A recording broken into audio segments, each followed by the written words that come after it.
rise and shine. Shoot days the day I make you mine. Shoot, shoot, the sun is rising over the hill. I know it's gonna be a wonderful day.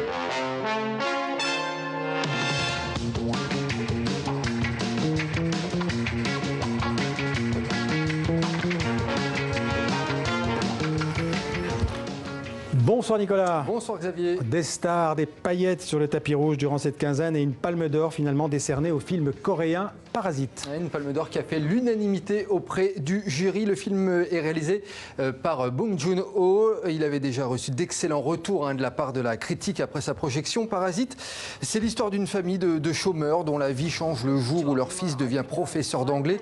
Pour une famille bourgeoise, un long métrage brillant sur les dérives de notre société matérialiste qui surfe sur plusieurs genres cinématographiques. Je vous propose justement d'écouter Bong Joon-ho, le réalisateur, donc aux anges bien entendu, après la remise des prix. On n'arrête pas de la toucher parce que franchement, on se demande si tout cela est bien réel. On n'a vraiment pas réalisé tout ce qu'il se passe en ce moment. Je pense qu'il va falloir un peu de temps pour digérer tout ça. Et après, peut-être effectivement qu'on va vraiment pouvoir ressentir ce que ça fait d'avoir la palme. Alors Nicolas, quel premier bilan on peut tirer de ce festival de Cannes 2019 ? Très belle édition, Xavier, sans doute l'une des meilleures de ces dernières années, avec plusieurs longs métrages enthousiasmants et un mélange de générations vraiment intéressant, avec de grands cinéastes au meilleur de leur forme et puis des jeunes talents très prometteurs que l'on a découverts cette année.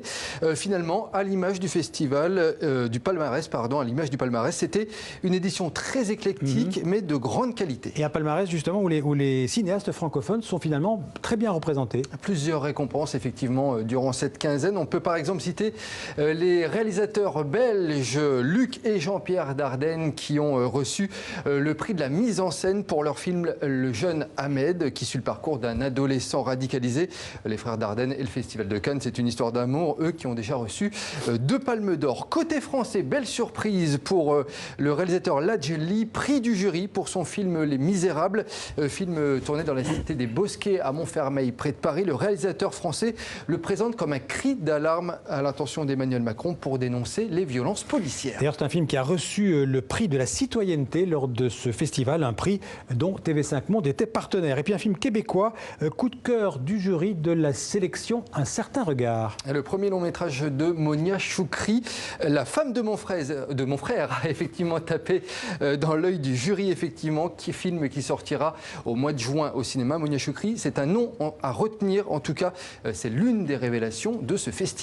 Et puis un mot du cinéma africain qui était bien représenté à Cannes et aussi récompensé cette année. Au total, une petite dizaine d'œuvres produites ou tournées en Afrique lors de cette édition 2019, dont 3 réalisées par des femmes. Et le prestigieux Grand Prix a été décerné à la réalisatrice franco-sénégalaise Mati Diop pour son film Atlantique. On en a déjà beaucoup parlé sur TV5 Monde. Un film entièrement tourné en Wolof avec comme thème la migration et ses conséquences. Toutes les scènes ont été tournées à Dakar où le prix suscite émotion et espoir, comme vous allez le voir dans ce reportage de Margot Chevance et Tchèque Berthet. Une matinée pleine d'émotions pour Amadou Mbo, l'un des acteurs principaux du film de Mati Diop. Dans sa maison familiale, il regarde en boucle le discours de celle qu'il a repérée lors d'un casting sauvage dans les rues de Dakar. Je ne sais pas comment manifester déjà ma joie avec des mots, des trucs comme ça. C'est au-delà de là où je le suspectais. J'ai vraiment envie de continuer et là je me vois dans quelques années à Hollywood. Non. Amadou Mbo joue son premier rôle au cinéma. Sa mère, très fière, l'encourage déjà à poursuivre sa carrière. J'ai été très surprise, on n'y croyait pas. C'est Dieu qui en a décidé ainsi. Il n'avait jamais joué dans un film. Et comme maintenant il veut continuer, moi, je le soutiens. Le succès du film Atlantique résonne pour la jeune génération de réalisatrices sénégalaises. Kadidia Tousso a remporté cette année le 2e prix du meilleur court-métrage au festival FESPACO. Elle travaille au scénario de son prochain court-métrage et le prix de Mati Diop, pour elle, c'est un signal fort pour les femmes du continent. Je me dis, voilà, ça y est, il fallait peut-être une réalisatrice africaine en plus sénégalaise, qui nous montre que c'est possible. Et donc, moi, je pense qu'il y a de l'espoir. C'est vrai qu'on n'est pas encore nombreuses. Et moi, je pense qu'il faut favoriser la formation pour qu'on puisse aller, voilà, être plus nombreuses et confirmer notre savoir-faire. Dans ses remerciements à Cannes, Mati Diop, qui a grandi et étudié en France, a eu une pensée particulière pour les rues de Dakar, si inspirantes, et l'océan Atlantique, d'où partent les migrants, les héros invisibles de son film.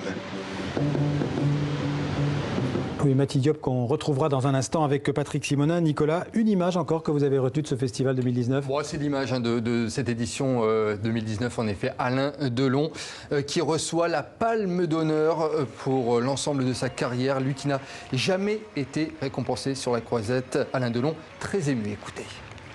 Et maintenant, je sais que ce qui est difficile, c'est de partir.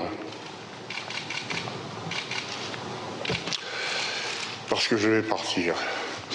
Mais je ne partirai pas sans vous le dire et sans vous remercier. Et paraît-il,